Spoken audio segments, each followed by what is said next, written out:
So we're gonna go into hour two, and we're gonna talk about Mike Sando's quarterback tiers. Do you have them pulled up? Hold on. I'm about to pull it up now. Give me 1 second. Okay, I'm gonna sit here and ramble while you pull them up, and then I'm gonna go take a whiz Go ahead. And then because while you're doing that, I will run through them, relatively quickly. Let me just. all right, bet, and then we can talk about the stuff that actually matters in the quarterback tiers because me talking about Desmond Ritter being tier 4, um, outside of a conversation with your brother Justice, I don't have much Mhm. for that because we gotta get Justice a Desmond Ritter jersey. I thought about doing that. God He damn it. supports he supports him so much. He tried to say that he was not a sympathizer, and I'm like, nigga, you're a sympathizer. That is what you are. You're a Desmond Ritter sympathizer. And then he said that he had empathy for him, and he said empathizer. And then I said, well, look at what empathizer means. And he looked it up, and the first fucking synonym was sympathy. It was a sympathizer, literally. And I'm like, you're a sympathizer for him. Like, that is what you are. He You're a Desmond Ritter sympathizer. And there's nothing he wrong with that. That's what you are. he is more of a Falcons fan with his fanatic optimism than we are. Okay, I have it up. All right, cool. Shoot. All right, well, we'll go ahead and we'll run through the tiers. There's tier 1. A tier 1 quarterback can carry his team each week. The team wins because of him. He expertly handles pure passing situations. He has no real holes in his game. Starts off with, of course, you guessed it, Patrick Mahomes at 1. We have Joe Burrow at 2. We have Josh Allen 3. We have Aaron Rodgers 4. We have Justin Herbert 5. That is the end of tier 1. Then there's tier 2. A tier 2 quarterback can carry his team sometimes, but not consistently. He can handle pure passing situations in doses and or possessions, other dimensions that are special enough to elevate him above tier 3. He has a hole or two in his game. It starts off with Jalen Hurts at 6. He's number 6, but he's number 1 in tier 2. So I'm just a disclaimer while I go through this. Jalen Hurts 6, Lamar Jackson 7, Trevor Lawrence 8, Dak Prescott 9, Matt Stafford 10, Deshaun Watson 11, Kirk Cousins 12. And then you get to tier 3 where you get Kyler Murray 13, Derek Carr 14, Jared Goff 15, Russell Wilson 16, Tua Tagovailoa 17, Jimmy Garoppolo 18, Daniel Jones 19, Geno Smith 20, Justin Fields 21, Ryan Tannehill 22, Mac Jones 23. Then that's the end of tier 3, and then you get to tier 4 where Brock Purdy is 24, Kenny Pickett 25, Jordan Love 26, Baker Mayfield 27, Sam Howell 28, Desmond Ritter 29, Gardner Minshew 30, and then that is the end. So, where do you want to start with this? I guess we can go to tier 1 and give me 1 second to actually get it pulled up. And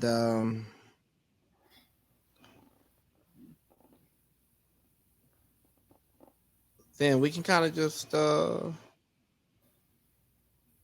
tier 1, Mahomes, duh. Oh no, this is old. Let me see. They have it up on the Athletic too. On the what? I mean, I know you're a subscriber for the Athletic. Is it on Instagram? But they have it. Yeah, if you just type it in, it literally on the Athletic, you can go through the whole thing. I just saw something interesting of the 2024 first year Hall of Fame eligibility. They have Vince Carter, Jamal Crawford, Kyle Korver, Tyson Chandler, and JJ Barea. And I don't think any of them should make the Hall of Fame. I mean, Vince Carter will, but I don't think he should. I mean, that's fair. That's fair. Let me see. Where is this quarterback tiers at? Athletic. Are you on the site or are you on the Instagram? Site. Oh shit. Why am I not finding this under the Mike Sando page? This is bothering me.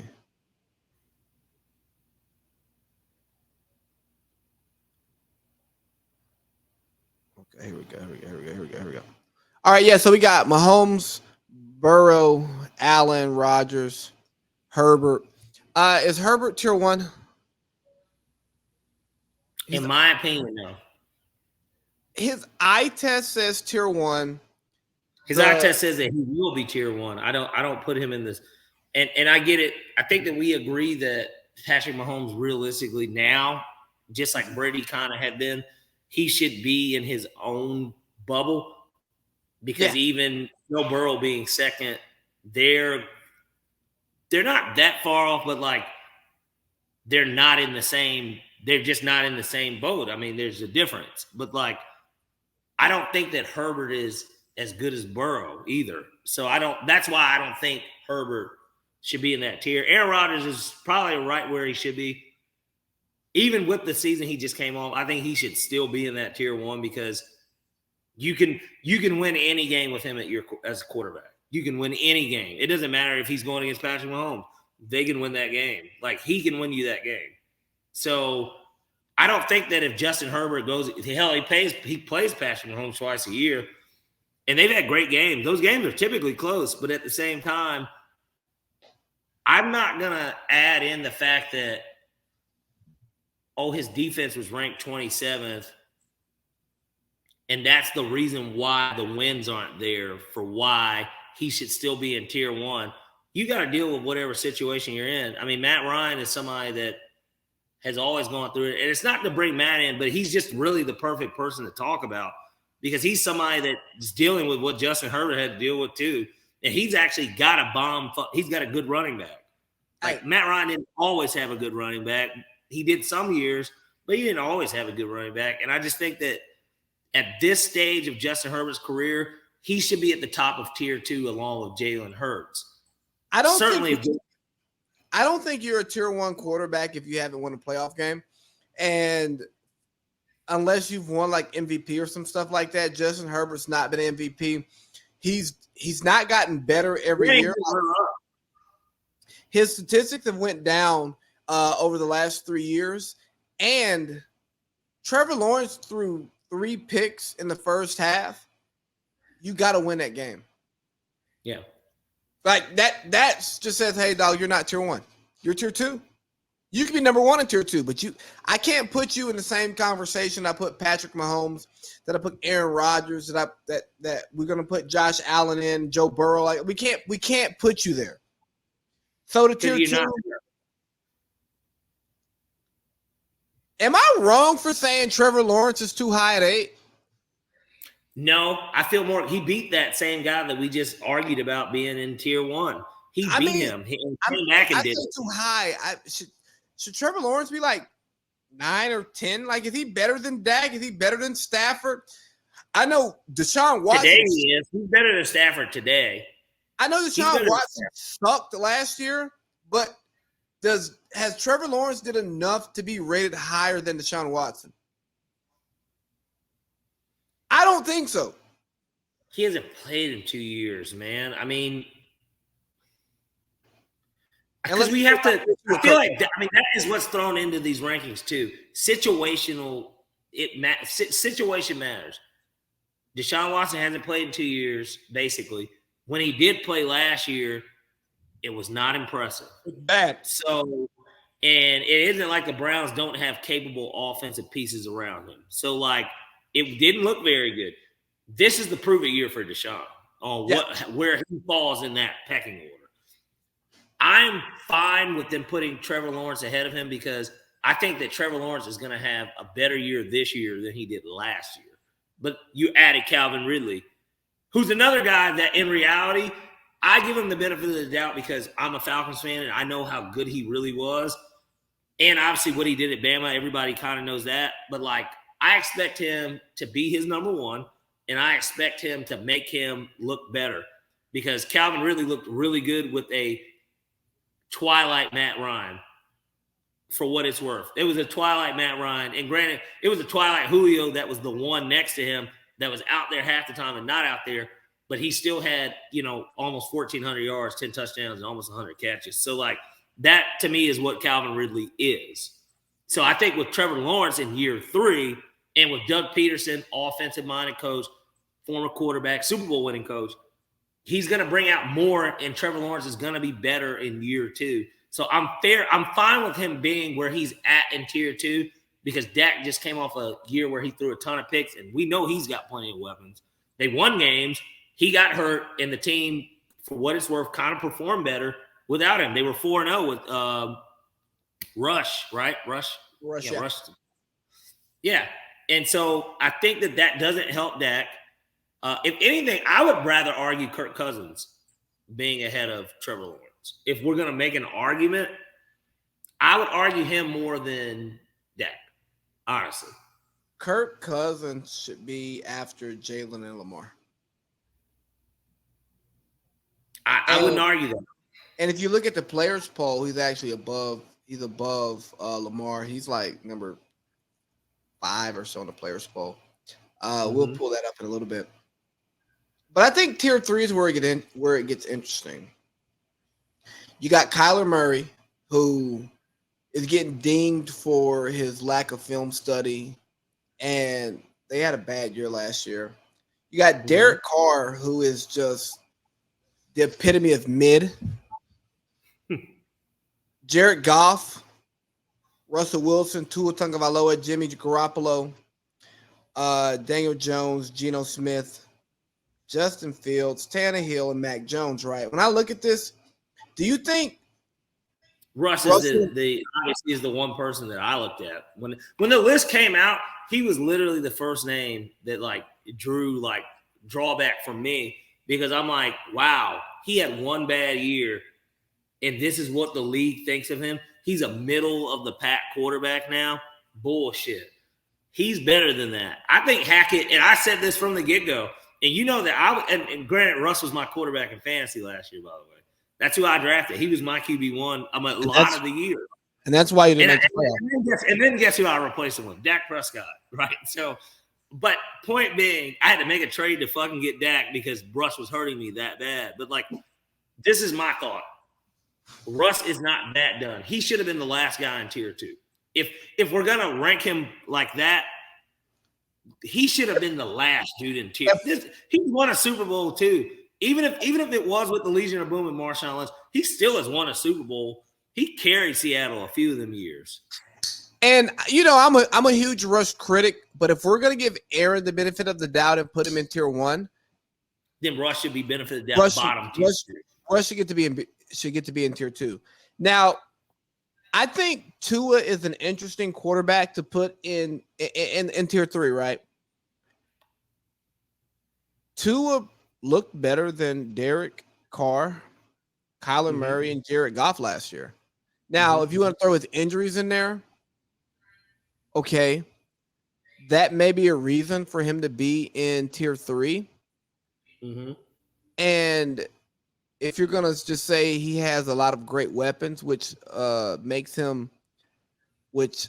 kind of distorts his numbers because they look a lot better, I'm taking Tua over Derek Carr 7 days a week, 365 days a year, and 366 in a leap year.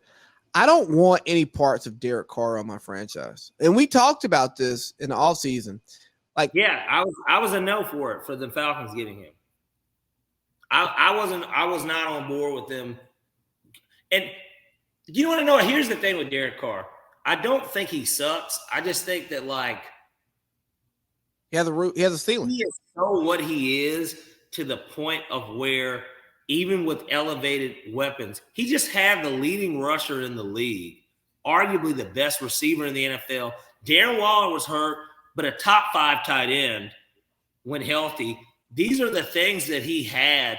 He plays in Las Vegas, which weather's not like kind of in factor for a lot of the season for like a team. Like, so it's not like he has these things going against. The only thing he has going against him, he's in the same division as Patrick Mahomes.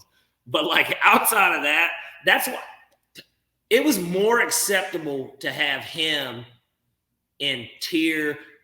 People thought maybe he was tier 2 years ago because they did go to the playoffs and they did it with a lot of shit going on around them with Gruden. There was just a lot going on, and they had a chance. They could have beat Cincinnati. That game came down to the end. It was did he throw a pick, or was it just a fourth down that they didn't convert in the red zone? They were on the within the the fourth and goal or something, and they didn't do it. They could have won that game with an interim coach, and they made the playoffs after what they had to rally. So like I understand where people are like, and he's tough, right, or whatever. Like there's all this stuff that we can say about him, but the reality of it is this: he's not a winner. He isn't. He's not a winner.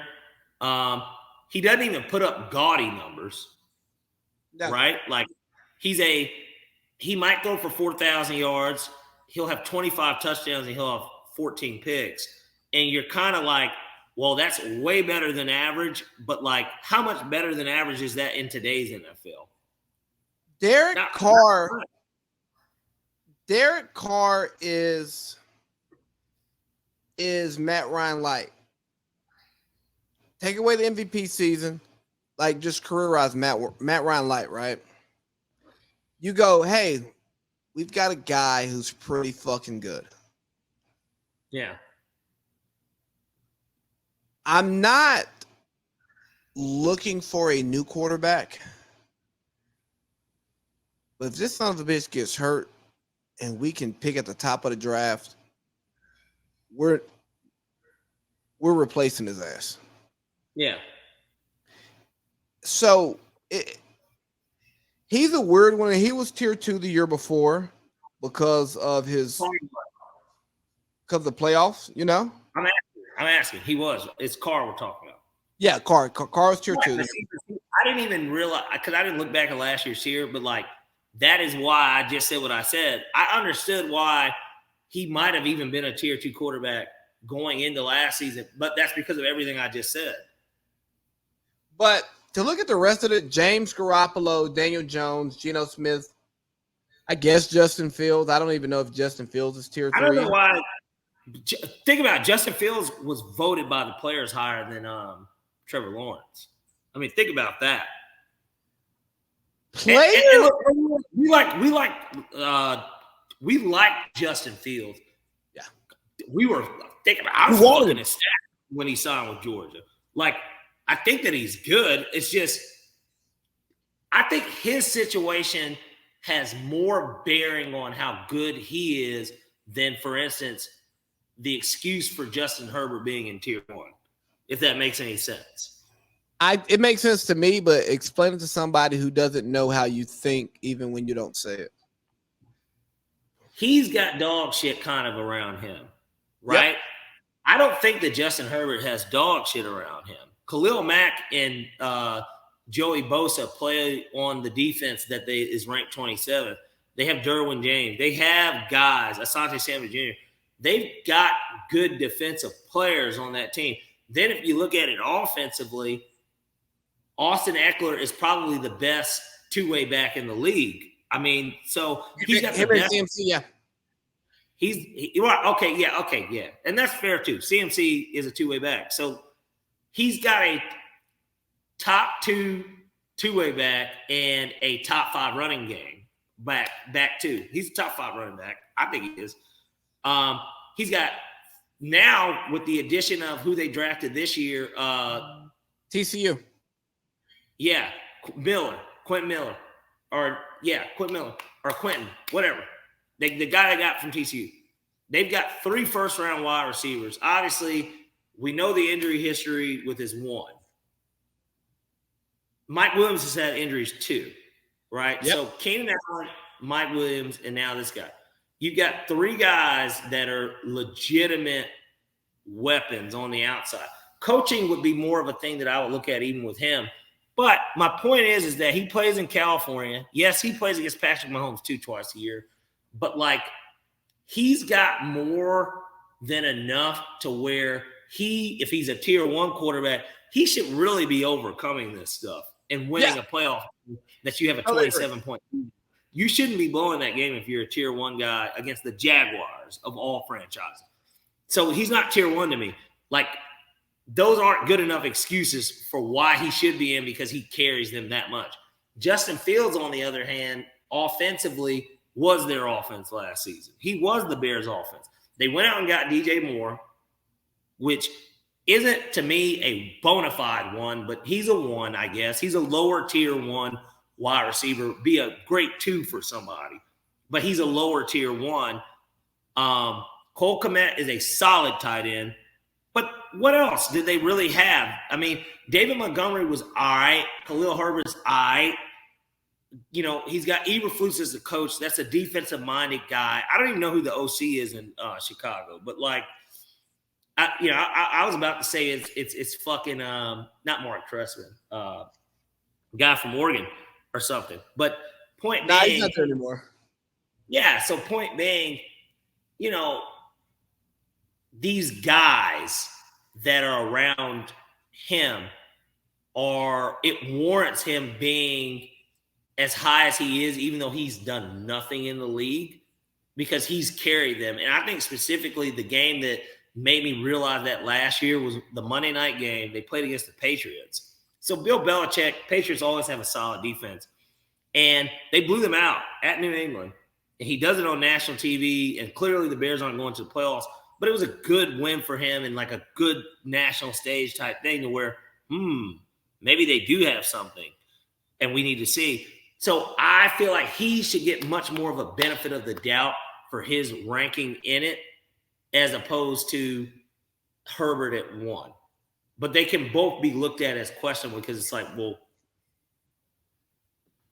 I got you. Do you want to talk about tier 4? I don't think it's worth our time. We can talk about our guy just because he's in it. But, I mean, in reality, we know why he's in it because. Why should we come on here and talk about Desmond Ridder? We're going to talk about Desmond Ridder until he gets benched. I don't believe in Desmond Ridder. You don't believe in Desmond Ridder. We're rooting for Desmond Ridder because we're rooting for the Falcons. But ultimately, what we don't want, we want either Heineke or Ridder to get us to the playoffs, or we want to fucking suck.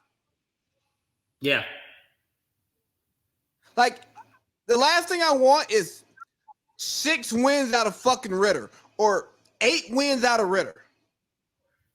Where he doesn't look good, but he has a couple of fourth quarter fucking drives to get us touchdowns. We go, you know what? We may have something here. No, we don't. Yeah. This shouldn't have been a close game.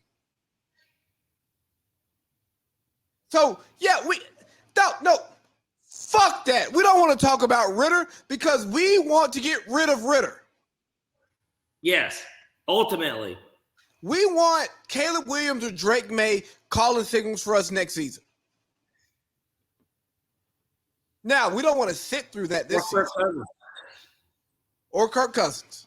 If we win 9 games next year and we can tell, like, in spite of Desmond Ridder, I'm all in on the vet. Because if we get a vet, we're a 12-win team at that point. I mean, so. Or I want JJ McCarthy to ball out this year. Or mid-first round. Or, I mean, I know we had hypothetically talked about this.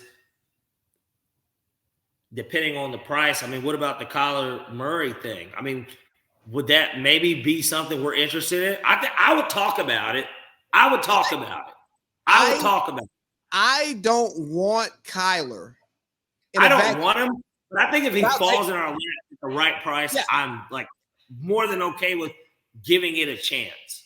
Because think about it, Arizona has their first round pick, and they have, I think, Indy's first. They have somebody else's first round pick who shouldn't be good next year. So I don't think they're going to try to rake us over the coals for Kyler Murray either. Like, you're not giving up like 3 firsts for 3 ones. Yeah, you're not doing that. They'll want a player that maybe isn't great, but that we can trade. Because now, look, the DJ Moore thing set kind of the standard of what that trade would look like, right? That's jumping from 10 to 1. If we traded, gosh, I got to think of a young player. Let's say Troy Anderson plays really well. I thought Troy Anderson looked good last year for us. Tyler Algier, man. He's a running back, though. No value. I mean, they'd take him, I'm sure, but like, let's say Troy Anderson. Let's say it's a linebacker that leads the team in tackles. He's shifty.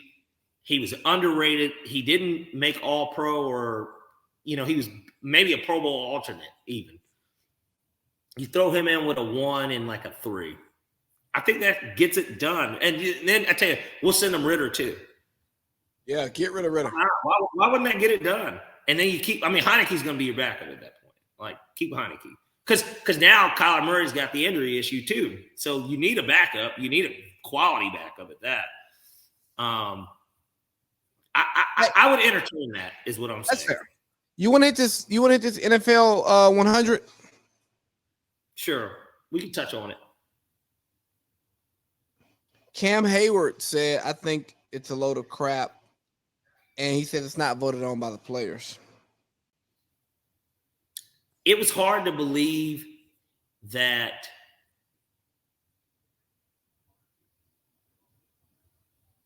Jalen Hurts had a really good year. It's hard to believe that people think he's the third best player in the league and the second best quarterback in the league. Just because he went to the Super Bowl. I think even the year after Matt won MVP and went to the Super Bowl, he wasn't in the top 3. He was number 5. I think the problem, well, the reason why you get that recency bias is that you take away that fumble, which you can't take it away, but Jalen Hurts had a visibly better game than Patrick Mahomes in the Super Bowl. Sure. But yeah, you got you. So we're going to go through. I'm going to start with the top 10. Tell me if anything makes you want to talk. Okay. Chris Jones, 10. Micah Parsons, 9. Josh Allen, 8. Tyreek Hill, 7. Joe Burrow, 6. Travis Kelce, 5. Nick Bosa, 4. Jalen Hurts, 3. Justin Jefferson, 2. Patrick Mahomes, 1. We can say that Jalen Hurts is too high, but nothing on here is worth arguing, if you ask me. I maybe wouldn't have Chris Jones at 10, and I get how important he is to their defense. I think that's more of how important he is as opposed to him being the 10th best player in the league. But he had 15 and a half sacks at the interior defensive lineman. Did he? Really? Yeah. Yeah. It's so 20 through 11. Myles Garrett's 20. George Kittle's 19. I think that's a little high for Kittle. Minka is 18. Max Crosby, 17. Stephon Diggs is 16. Fred Warner, 15. Trent Williams, 14. Devontae Adams, 13. Josh Jacobs, 12. Aaron Donald, 11. Aaron Donald's better than Chris Jones. So this is my point, I guess. Now, look, that's just me being tit for tat because he's one behind him. But in reality, Aaron Donald should be ahead of him. So it's just like I would take TJ Watt over him as well. And I know TJ, you didn't even say him in the top 20. So 30. We got Derwin James, 30. Nick Chubb, 29. Dexter Lawrence, 28. TJ Watt is 27. Jair Alexander's 26. Derrick Henry, 25.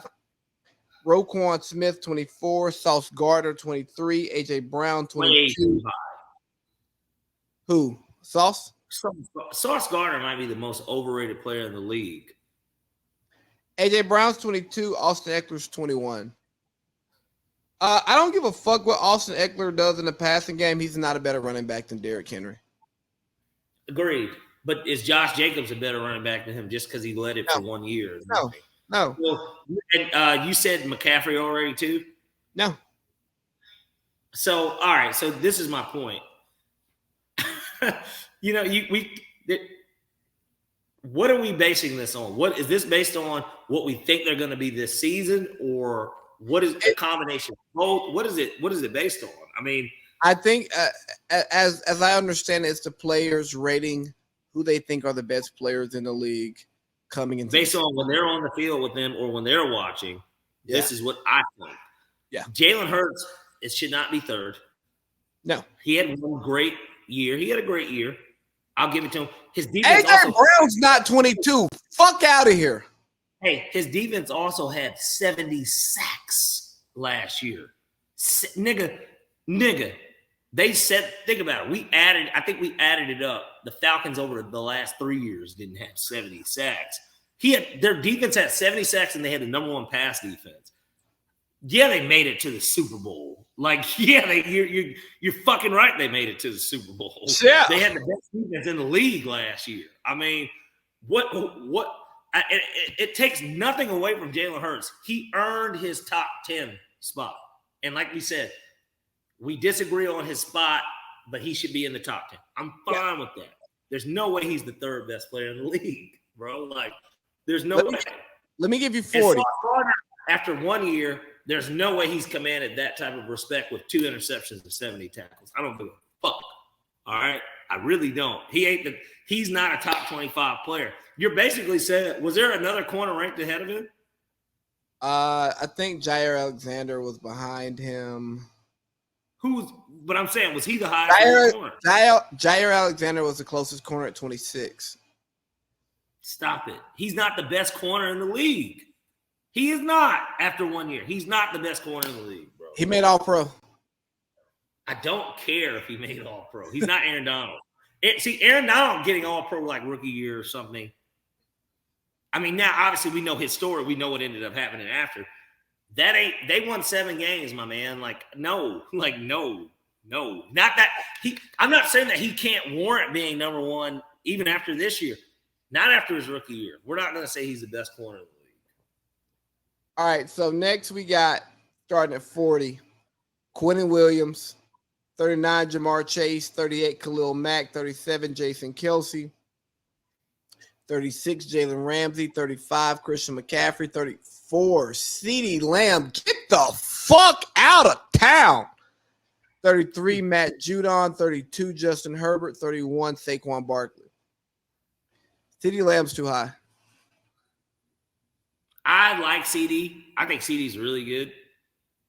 He has a good running game, and Dak's a solid quarterback. I mean, so as we go through this list, I'm going to tell you the other receivers who are better than CeeDee Lamb. Okay. And Jamar Chase is one of them. He went from 15 to 39. Stop it. So 50 I would take Chase over CD. I'd take Chase over CD. I'm with you. So 50 through 41, Cam Jordan, Pat Surtain, Hassan Reddick, Cooper Kupp, CJ Mosley, Cam Hayward, Jalen Waddle, Demario Davis, Kirk Cousins, Lane Johnson. Is Jalen Waddle a better receiver than CeeDee Lamb? I think they're close. Is Cooper Kupp a better receiver than CeeDee Lamb? Yeah. Okay. And redo the top 3 out of that 50 through 48 again? 41's Lane Johnson. 42. No, do 50 through 48. Okay. Cam Jordan, Patrick Surtain, and Hassan Reddick. Okay. Cam Jordan's vastly underrated to me as a player. Obviously, we got skill on. Patrick Surtain should be higher than Sauce Gardner. Patrick Surtain's a better cornerback than Sauce Gardner. He is. I'm not disagreeing with you. When Asante Samuel talked about the New York market, he said a lot of other dumb shit, but that was you're not going to get the eyes in Denver that you're going to get in New York. And it sucks because it shapes how people view you. Pat Surtain is a better corner than Sauce Gardner. And if I don't see AJ Terrell on this top 100, the list is wrong.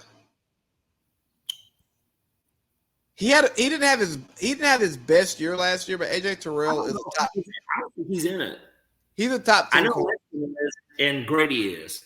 Those are the only two, I think, only two Falcons. All right, 60. Trayvon Diggs. You know what? A.J. Terrell's a better corner than Trayvon Diggs. I don't give a fuck if Trayvon Diggs gets picks. He gets burnt. He looks like my hoodie after a lot of games. He is the most picks, but he also gives up the most yards. Justin Simmons, 59. Jeffrey Simmons, 58. Jordan Poyer, 57. Dak Prescott, 56. Tony Pollard, 55. Tony Pollard's not better at football than Dak Prescott. Sorry. Stop it. Brian Burns, 54. A guy who finally got out of finally hit the 10-sack club with his 12 and a half. Mike Evans, 53, who's also a better receiver than CeeDee Lamb. Jonathan Allen, 52, and Aaron Rodgers at 51. I promise you, there are not 50 people in the NFL who play football better than Aaron Rodgers. Get the fuck out of here. Let's see. Let's push. 70 to 61.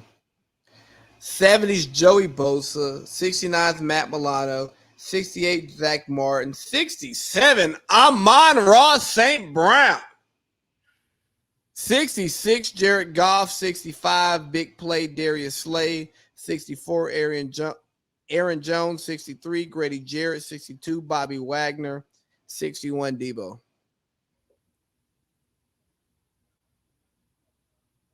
I mean, Debo's better than Cyril going backwards on it. I have no qualms with what I'm hearing. 80 Mark Andrews. Mark Andrews is also better than CeeDee Lamb. 79. I mean, I get it. You're saying better football player, but CD is shifty, bro. CD is a bad boy. 79 Dre Greenlaw. 78 Hufanga. I'm not saying his first name. 77 Gino. 76 Tariq Woolen. 75 Trey Hendrickson. 74 Garrett Wilson. 73 Buda Baker. 72 Lamar Jackson. There are not 71 players in the league better than Lamar Jackson. And 71 DeForest Buckner.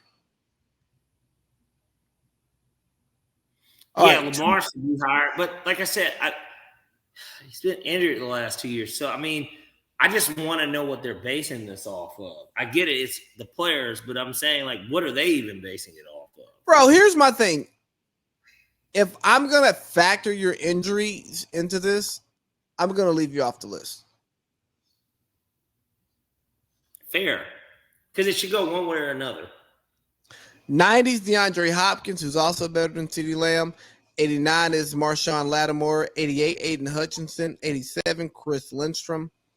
86, Justin Fields. 85, Laramie Tunsil. 84, Zadarius Smith. 83, Teron Armstead. 82, Tua. And 81, Christian Wilkins. You know what? Justin Fields shouldn't have cracked this top 100. Sorry. He shouldn't have. Because we know that Trevor Lawrence is about to be between this 100 to 91. And it's did we not watch the same NFL last year?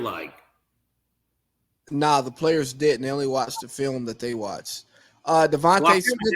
They're almost factoring in Ohio State, beating the shit out of Clemson in the college football playoff or something. Seriously, it makes sense. I mean, that's the only way. Devontae Smith, 100. DeMarcus Lawrence, 99. Tristan Wirfs, 98. Harrison Smith, 97. 96 is Trevor Lawrence. 95, Jamal Williams. 94, Scary Terry McLaurin. 93, Eric Kendricks. 92, Marlon Humphrey. 91, Dalvin Cook. Dalvin Cook's not even on our team, but Jamal Williams is not even far behind him. That's interesting. And obviously with Trevor. Dalvin Cook had 1,200 yards last year. And the top 100 is not terrible. It isn't terrible. I think there's some miscarriages of justice in regards to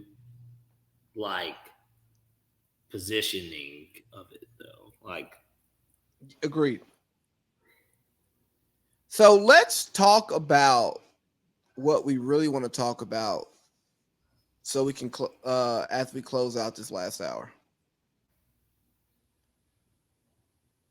The transfer portal started with the players.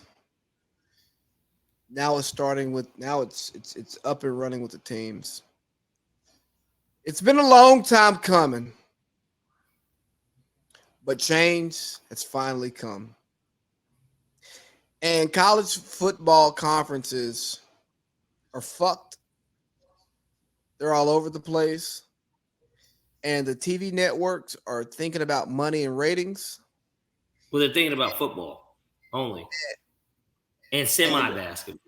and they're thinking about football, a little bit of basketball, nothing about That's being a student athlete and the college experience for the other sports. And now the travel. we have the Big Ten in every fucking time zone. Which is good for the conference, of course. Good for the conference, good for the footprint. But when you think about travel, when you think about student athletes, when you think about class, this shit is wild, you know? And it takes me back to the exercise that we did last year during the off season of conference realignment. And we geographically placed the teams. Mm-hmm. We still have 5 power conferences that were fairly balanced conferences. And I think our model is better for the student athlete, is better for the health of college sports and rivalries and tradition that come with it, but is not the best product for your television partners. Because guess what? You get Michigan USC, that's going to get a fucking number. Mm-hmm. And I'm looking at the Big Ten more so than the SEC, because the SEC is still bringing in teams that are geographically reasonable. Well, come on, man, dog. Maryland's in the Big Ten. You could argue that the SEC obviously was the first to do it, right? Yeah, With they brought in Missouri, A&M. I'm talking Arkansas and Missouri, like when Okay. those guys joined. Then A&M later.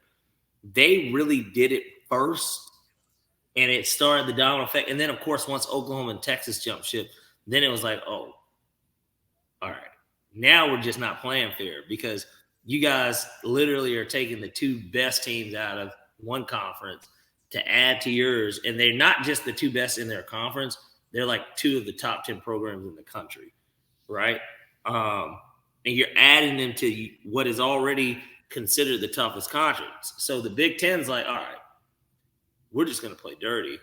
And we're going to not only take the 4 best teams out of the Pac-12, but we're going to set this thing up to where everyone has eyes on us for the 12 o'clock slate, the 3 o'clock slate, the 6 o'clock slate, and the 10 o'clock slate.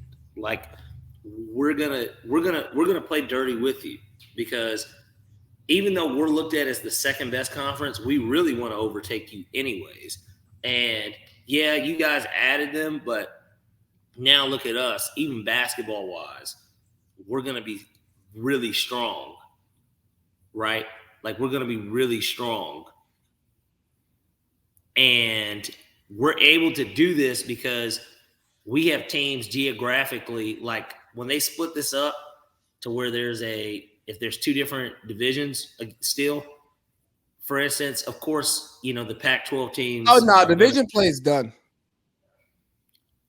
Well, but I'm saying, even geographically, if they wanted to, I don't know how far Wisconsin is from Oregon, but they're both up north, right? So you have to fly over Montana, Idaho, Iowa, like these places. They can. It's not like insanely far for them to go to Oregon. What if you're Maryland and it's fucking women's tennis? Well, they're not going to do it. I mean, that's the point, right? Like, they're going to, but that's why I feel like it would be divisioned, because they would set it up to where somebody's going to get fucked, but like, who really gets fucked? That flight from I've done a flight from Chicago to Las Vegas. And so kind of geographically similar areas. That is a 3.5 hour flight. So it's not like Like, it's not god awful, but I've done Bay Area to Boston. That shit's 6 hours. no, I know, but I'm trying to geographically put literally the Big Ten, the new Big Ten, how that could even look like from a flight. Now, that's another part of it, right? Logistically, are they going to be, even football and basketball, are they flying private? Like, what are we doing? Like, football and basketball are flying private, but none of that shit matters because it's all about the revenue that the TV networks are going to bring in, because the TV networks run the whole thing, right? The college football national championship is no longer the NCAA national championship. It is the college football playoff sponsored by ABC, ESPN, and fucking Disney. Hey, Mark Emmert, president of the NCAA, how about you fucking grow a pair and run your organization? How about you take control? People talk about, hey, college football needs a czar. They need a central body that makes rules. Guess what? That's the NCAA. They are the central body that's supposed to make the fucking rules. And guess what? You're so fucking impotent that you couldn't get it up with Drea Michelle with 3 Viagras. Then hold on. No, I'm not done. Then you got the Pac-12. I was going to research the names of the commissioners of the Pac-12. Then I said, you know what? You guys didn't take the time enough to figure out a TV deal, so I'm not going to take the time enough to learn your fucking names. You get no TV deal. You lose your best programs. You don't deserve to be a conference. You get to become the fucking Big West. You get to become the fucking the conference that San Diego State is in. That's what the Pac-12 gets to turn into. And this fucking crock of horse shit that Cal and Stanford might join the ACC. They don't have any other choice. They're not going to add ECU. And they don't really have a choice. And because these fucking West Coast schools care about their academics so much and not being aligned in conferences with schools who don't meet their academic standards, guess what? Fuck your academic standards. You know what pays the bills and keeps the lights on? Football. So go play football, make football decisions that makes money for the rest of the school. Don't be so high on your fucking morals and your standards that you forget about making the right thing, right? Like, if you want money to make your school, huh? Are you going to tune into Wake Forest at Stanford at 10:30 on ESPN? For the debate team, sure.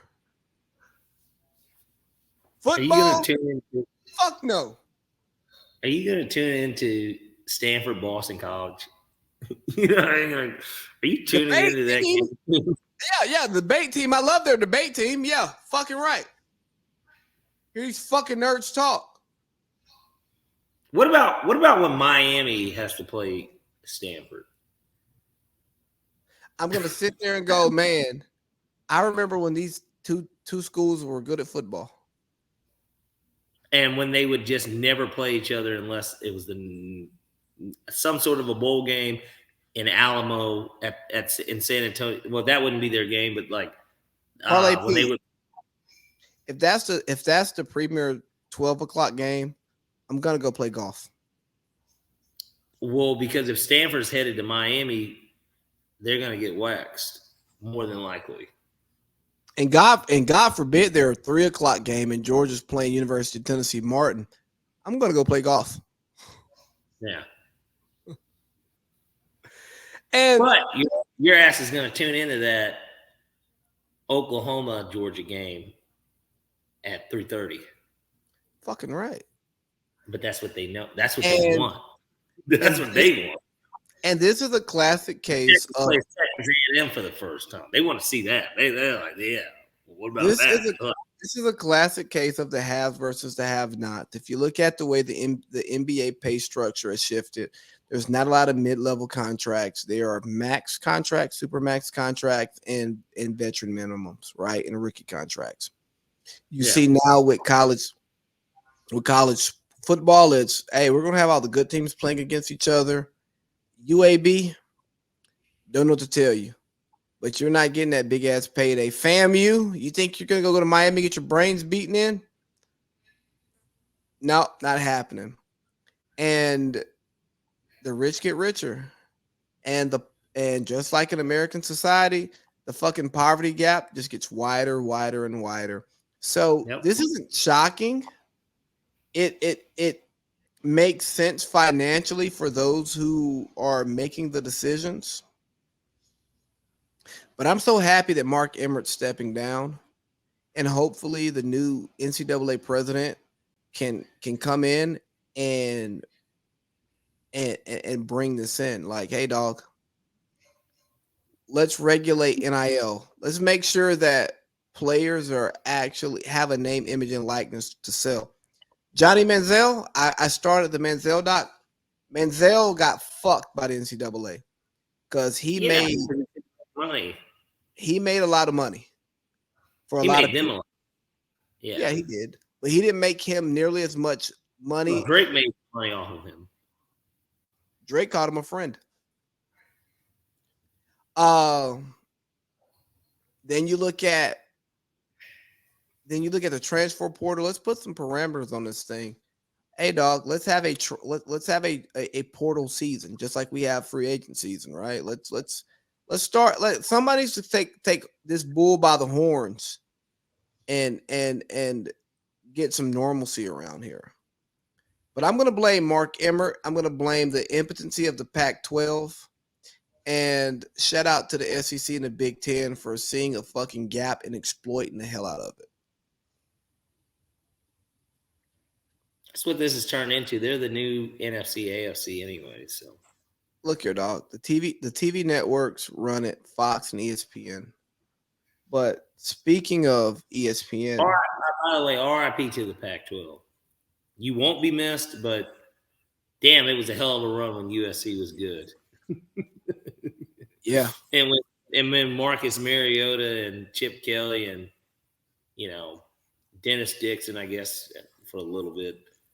Yeah. It was good when Jake Locker and Jake Browning made Washington somewhat. I mean, Penix is kind of making them relevant again.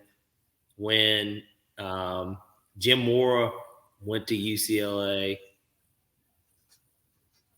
Good times. They didn't last very long, but tough people do, and clearly tough conferences do. Weak conferences don't. So, ESPN has a sports book. You going to create an account? It's not legal in the state of Georgia, so unfortunately, I won't. Because that would mean if I'm traveling somewhere, 9 times out of 10 it would be Vegas anyways to bet. I'll just stick to MGM because they give me a lot of stuff. ESPN can't give me anything. MGM can. Like this hat. Like MGM gave me this hat. Like it's ESPN can give you some of the least better friendly lines in the game because they have insiders who are going to be reporting information for the network that will influence the lines. Yo, ESPN, you and your sports book is corruption. It's collusion. It's disgusting. It should be fucking illegal. How can you be a news organization that you call yourself, entertainment organization, and then have your own sports book? Well, they're not going to realistically be able to. Obviously, I guess they can. There's a way they're going to be able to do it. I'm just interested in how they're going to do it because how the hell is it that I'm looking on ESPN and how they have the ticker for like sports? They're going to have, of course, odds next to all and everything that's going on. But then I'm going to see Woj and Shefty and Wendy and these guys getting up there. The draft's going to be coming on for their respective sports that they report on. And then they're talking about, how Bronny James is going to the Hawks at 13. And I'm supposed to sit here and bet on their app when Woj is telling me, yeah, wrestler is very high on getting LeBron James to Atlanta. They're going to take Bronny. They said, fuck the heart condition. Fuck his 6 points, 6.8 points at USC. That's their guy. because he wants to sell out State Farm Arena. But then I'm supposed to go and say, nah, man, the Lakers are picking. They traded up to 12. They want to keep LeBron in LA. Like, but I'm supposed to kind of like, what am I supposed to do with that information? They can dictate. Bob Iger, I don't know how much longer he's going to be at. Bob will have the ultimate control. Let's keep it 100. Shefty to say something. Shefty's going to report it. Okay? Do you think Bob runs it on the up and up and sets competitive lines with the rest of the sports books to ensure that he brings in customers? Initially, sure. Because you were an immediate skeptic. Like, your skepticism is not anything I thought about, that we talked about at pre-production. It's the first thing I thought about. I'm like, well, how are they going to do that when these are the people that report on it and they work for them? Like, they do work for them. Now, look, the teams and stuff, they play on their network, but like, they don't work for them in reality. Like, they don't work for them. Like the same guys that are setting the lines that they have, I know computers are doing it, but like the same guys that work in that department, the signature on the check or a direct deposit, the sign off, it's the same signature that Wendy's is. Like, so I'm just curious, like, different departments, same building. I'm boycott the ESPN book, but you know who else works for ESPN? Who? Malika Andrews. And it sounds like she's got a promotion. Her and everybody else for the NBA Finals, apparently. Hey, so who's that new NBA Finals crew? We got dazzling Doris Burke, raspy, top 10 coach, Doc Rivers. And then, of course, we still get to keep Mike Green. Because there was no way he was getting fired. He's as untouchable as Woj and Shefty are. I mean, they're all the same guys at that company in reality. There's certain guys that they won't get fired. So unless I don't they, like, sock a bitch or like, do something crazy, but like they're not going to get fired. I don't think that's a bad finals team. I think it's better than what they've been trotting out there because Mark Jackson's no longer there. But they still have a bad pre and post game show. So who gives a fuck? Mark sucks. Well, he's gone. Where do you think he lands on his feet? You think TNT gives him a shot? I hope not. Cam Soda, because he's not going to get a coaching job. So, like, well, Cam Soda reached out to him to do some stuff for them. Or you think maybe he even falls back into like CBS College? I mean, I don't know. Like, I think that he sits around and collects his payout and waits for his non-compete to expire and sees what he can do from there.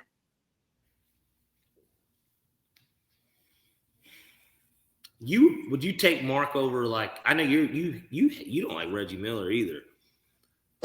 I'll take Mark over Reggie. Really? Yeah. You hate Reggie that much? I like Reggie Miller, but like the only person I don't want Reggie is good enough with his player approach as a former player. I like that asset. Let me tell you, I guess Mark's a former player too, but like, let me tell you who I would rather listen to less than Reggie Miller. Chris Webber and Candace Parker.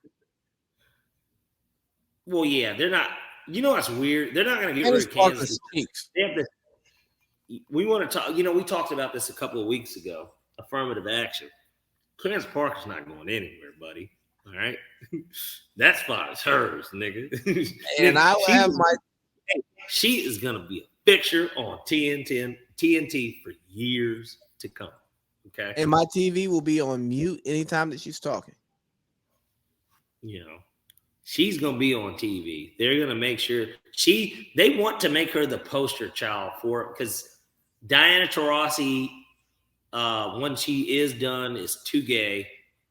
Sue Bird is appealing to kind of look at, but she's gay too. And as And much she's as with they like, Megan Rapinoe. I guess Candace Parker's gay too now, but she has had a child and has been married, and she's black, so like it just helps more. Yeah, no, She doesn't. and for the woke types who may hear this and take it out of context, we're not saying that the gayness is the issue. We could care less, but you're thinking about the palatability for the rest of the country who may not be as advanced in their thinking and may and could have an issue listening to a woman talk that they're not drooling over. Well, and there's a big difference between a chick from Chicago that played at Tennessee and was straight and was married to I don't know, they were married. Sheldon Williams, they were married, right? Yeah, I think so. All right, was married to a former NBA player that turned gay, I guess, or was always bi, whatever. And then there's, Diana Taurasi and Sue Bird, who are like these like West Coast, live straight up. I'll kiss this bitch in her mouth in front of everybody. And I dare y'all to say something. Just the girl and I liked it. Yeah. Like Candace Parker isn't gonna do that, but like they could. Right, because it's Sue Bird, Diana Taurasi that have the version of Peyton's Place, not Peyton's Place, but like the Manning cast, right? Yeah. They get them on there, and it's just like all you can think is like, damn, we're watching a lesbian fucking basketball show. Like, because that's what it is. But it's a really good show. I'm not disrespecting the LGBTQ plus two whatever thing, and not to whatever it either. I'm sorry, I'm not as LGBTQIA plus. All right, QIA plus, yeah, two's added in it now too. Oh yeah, deuce. Yeah, so I got my brothers. That's what in reality, that's kind of what it is. It's like, let's watch this lesbian basketball show. And it fits all those stereotypes that it'd be like Perkins Swagoo. If I don't watch them, but if I ever did, like their podcast or whatever, it's just like pretty good. These are actually, they're just like niggas though, like that played, like they're niggas though. They are. They're niggas. No, it's a certain. I'm not just talking about that. I talk about my people too. They're niggas. It's like two niggas. I tell you what. No, they're not even a good example, but only because they work for the 4-letter network. But it'd be like watching Cam and Mace. I mean, they're niggas, bro. What the fuck? Like it's a nigga sports talk show. Like they're niggas. It's okay. That it is what it is. They're niggas. And Sue Bird and Diane Taurasi, it's a lesbian dyke fucking. Oh, you can't say that word. Dyke or a lesbian? Yeah. I'm assuming dyke. You can't say that. What's wrong with that? I think it's offensive. It's much better.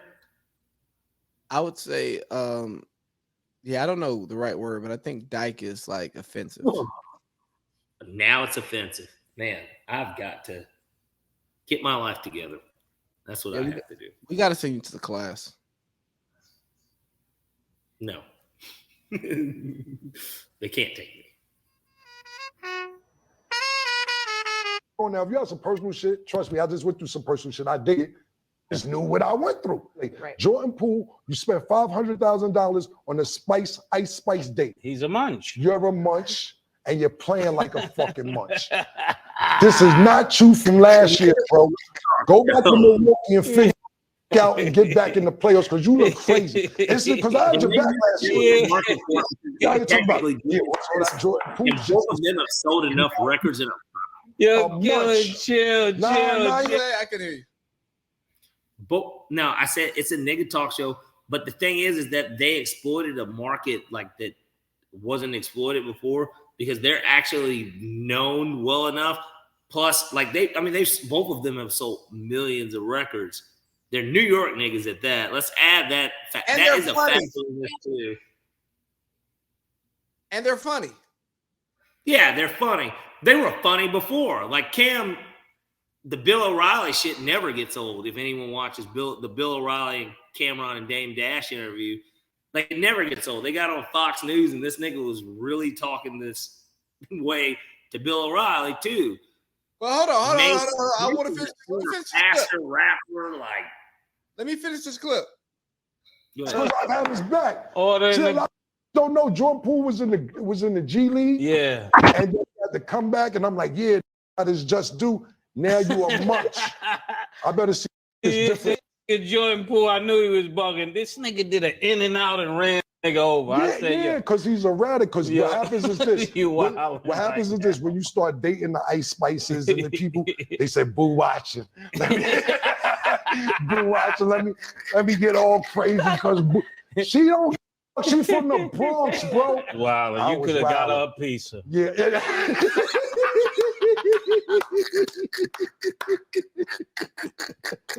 He could have bought a pizza.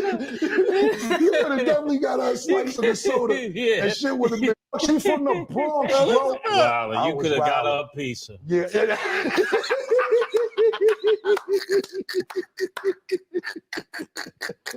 He could have bought a pizza. You would have definitely got her a slice of the soda. Yeah. And shit would have been cool, man. Well, let's talk. He could have got a pizza.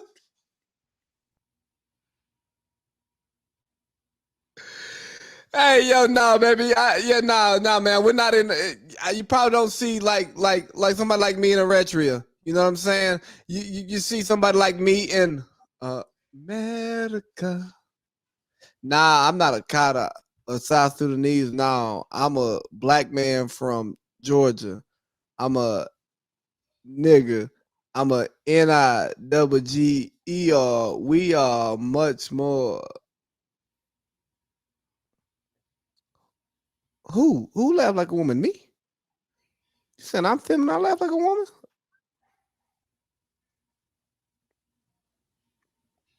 I ain't not niggas Afro Donadell, Della Dawn. Don't be doing that now, cause I got jokes too. Yeah. Boy, I find YouTube and flame your ass up now. Stop playing. Let's see who. Let me do this here. Yeah, we gonna look you up. Hell yeah, you coming on my comments talking crazy. That's not no who I am. Bye, leave. You ain't gotta watch the stream. You came to us, we didn't come to you. Crazy.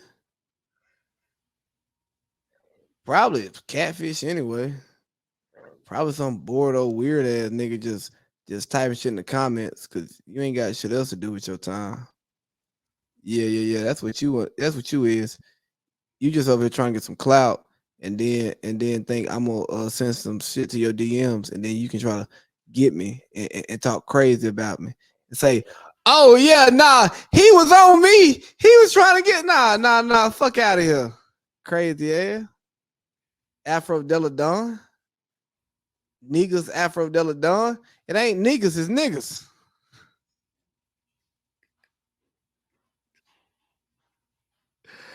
Oh man. Where's Parlay Pete when you need him? I'm right here. Ah man, we got somebody in here talking grease in the comments. Here we go. Pull it up. Look like a dude. You black, never seen Darcy. I'm like you in Eritrea.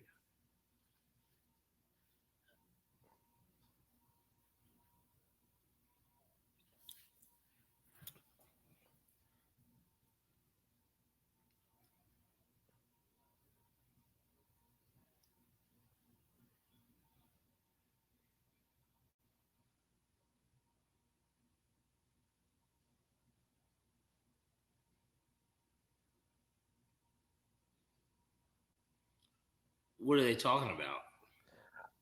I guess because the way I laughed when Mace was like, he could have just bought her a piece. Because he could have. If that story was true. I mean, I don't, I mean, if it's true, but hey, don't come in my top. Don't come in the comments talking crazy. Niggas Afro Della Dawn. Fuck out of here. made me step out of character. I don't talk greasy to women no more. I've outgrown that faith in my life. But speaking of talking greasy, we got the Dick and Skip show coming. Undisputed's coming back, revamped. Richard Sherman will be on air with Skip Bayless, hosted by Rachel Nichols. And on Fridays, we'll have Lil Wayne on the show. Hey, I told you guys Lil Wayne was going to be on the show a long time ago. Y'all shot it down. It's okay.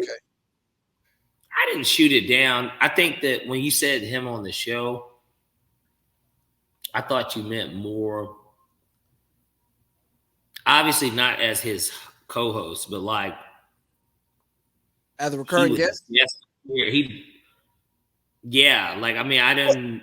Here's the thing. Like, I'm not trying to be funny. He's not going to be on every Friday. His schedule's not going to. Marcellus Wiley is probably the most reliable voice in sports media, on sports media. And he put it out a long time ago. And I said, well, he wouldn't say this for no reason. And he's plugged in too many ways for him to just pull this out of his ass. And he's a unique individual. Yeah. And, you know, I feel like we talked about the Dick Sherman piece in our group. And it's like, I don't know if I'm going to like the show, but I see Richard Sherman being somebody who's trying to grow his character in the media, that he would actually take the Skip Bayless show and deal with Skip Bayless. But I like Rachel Nichols as the host, because now we have Skip now has a solidified host in the media community, in the sports media, who's respected.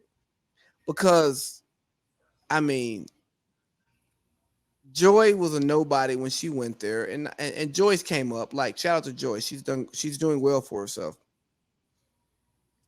Dang, I can't even think of her name. The host after that, her and Skip didn't even get along. Like, they was beefing.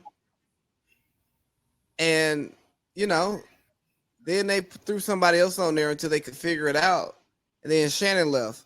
Sounds like Skip is a locker room problem, but who cares? He gets ratings. And he and Richard Sherman, based on their conversation 10 years ago, it's going to be fiery.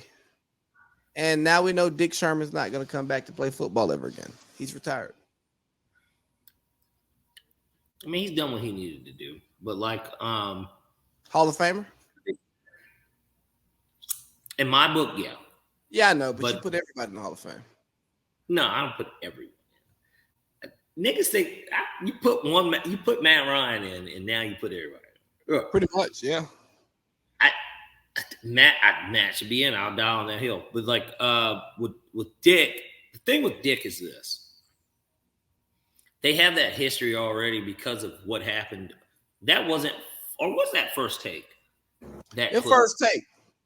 So they've got that history from there, and I think that everybody sees a compelling piece of TV because, of course, we know that Richard Sherman will come correct by backing up his facts, because that's what he was telling him. Like, I'm better at life than you, because he tried to say, well, I'm this, that, and the third in the media. He said, well, I'm all pro. And he said, there's only 2 guys that get that honor. And he said, I'm one of them. And he said, you're saying you're this. He said, but I'm saying I'm that. And he said, in my field, I'm higher than you are. And then he's like, well, he said, that's kind of opinionated too. And he said, no. It just means I'm better at life than you. So I like the idea of it. I can't wait to see how it actually works, because it felt like it got really personal to a degree between Shannon and Skip at some point. And I feel like with Richard Sherman, it would be way more personal because of just that interaction in itself, to where I think Dick's, he's professional enough. I think that Dick is the most professional, that he's professional enough to do it, being a Stanford guy. And it's funny that you brought up Marcellus Wiley too, because he's such a unique dude. This is a dude that, is from Compton too, because Richard's from Compton, right? Yeah. So they're both from Compton, and obviously Compton's got this reputation. But you add in something like Compton. That. But you add in that, and then you add in that a guy like Dick went to Stanford, and then Marcellus Wiley's like a Columbia guy.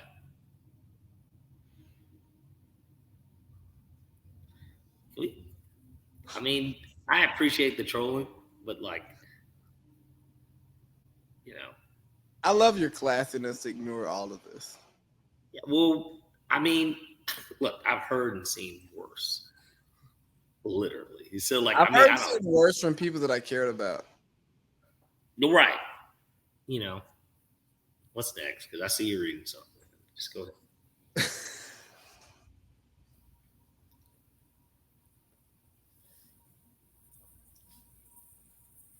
You know what's funny? We're going to get to Tory Lanez too, Negus. Hey, yeah, we're going to get to Tory Lanez, nigga African Deladon. At least this. Where was I? Dick Sherman, good ad. I like the Rachel Nichols ad too. I love because it too. Obviously she's been gone and she's good. I like Rachel Nichols. I mean, a lot of niggas do, right? Jimmy Butler does a lot, apparently. I mean, we don't know, but allegedly. But I think that that's a good replacement for Shannon. Now, the real domino is, where does Shannon go? Predictions. Do you think that it is ESPN? And if it is ESPN, does he just have – I know that Shay Shay's Corner, I feel like that'll be a part of the program.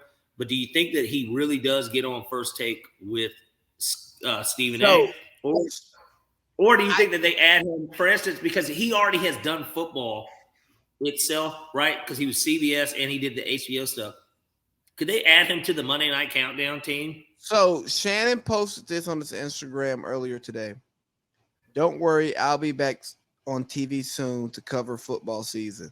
These vacations are needed, but it's too hot out here. I'm going back inside to the AC where there's cameras and microphones.